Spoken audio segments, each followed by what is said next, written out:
50 கோடி ரூபாய் வாடகை பாக்கி தராததால் எல்பிஜி கேஸ் டேங்கர் லாரிகள் உரிமையாளர்கள் வேலை நிறுத்த போராட்டத்தில் ஈடுபட்டுள்ளனர். தென்மண்டல எல்பிஜி கேஸ் டேங்கர் லாரி உரிமையாளர்கள் சங்கம் நாமக்கலை தலைமையிடமாக கொண்டு செயல்பட்டு வருகிறது. இதில் 4500க்கும் மேற்பட்ட டேங்கர் லாரிகளை இயக்கி வருகிறது. இவை இந்தியன் ஆயில் கார்ப்பரேஷன் உள்ளிட்ட பொதுத்துறை எண்ணெய் நிறுவனங்களுக்காக எரிவாயு எடுத்து செல்லும் பணியில் ஈடுபட்டு வருகின்றன. இதில் ஐஓசி நிறுவனத்தில் இயங்கும் சுமார் 1000 லாரிகளுக்கு கடந்த சில ஆண்டுகளாக 50 கோடி ரூபாய் வரை வாடகை பாக்கி நிலுவையில் உள்ளதாக சங்கம் குற்றம் சாட்டியுள்ளது. பலமுறை கோரிக்கை விடுத்தும் நடவடிக்கை இல்லாததால் பாக்கியை வழங்காவிட்டால் போராட்டம் நடத்துவோம் என முன்பே எச்சரித்திருந்தனர். இந்நிலையில் ஐஓசி நிறுவனத்திற்கு லாரிகள் லோடு ஏற்றாமல் நிறுத்தப்பட்டுள்ளன.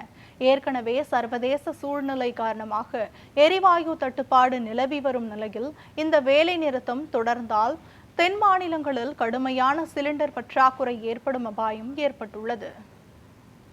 இந்தியன் ஆயில் நிறுவனத்தில் எங்களது எல்பிஜி உறுப்பினர்களின் டேங்கர் லாரிகள் ஓடிக்கொண்டிருக்கின்றன. கடந்த 3 மாதங்களுக்கு மேல் வாடகை பாக்கியை கொடுக்காமல் பலமுறை நேரில் பேசியும் தொலைபேசி மூலமாகவும் மின்னஞ்சல் மூலமாகவும் அவர்களுக்கு தெரியப்படுத்தியும் சுமார் 50 கோடிக்கு மேல் வாடகை பணம் வர வேண்டியதுள்ளது. அதனால் எங்களது உறுப்பினர்கள் இஎம்ஐ கட்ட முடியாமல் மிகவும் சிரமத்திற்கு ஆளாக்கப்பட்டுள்ளனர். இதன் காரணமாக வண்டிகளை இயக்க முடியாத சூழ்நிலை ஏற்பட்டுள்ளது. ஆகையால் இன்று முதல் அவர்களாகவே அவர்களது வண்டிகளை அனைத்து லோடு ஏற்றும் இடங்களில் நிறுத்தி வைத்துள்ளார்கள்.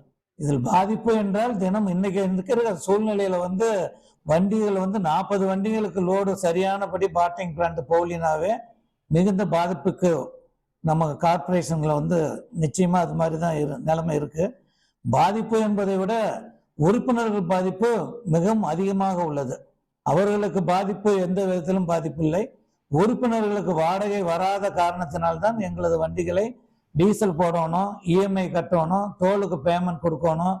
இது போன்ற சூழ்நிலைகளால தான் எங்களது வண்டிகளை தற்பொழுது இயக்க முடியாத சூழ்நிலைக்கு ஆளாக்கப்பட்டுள்ளோம்.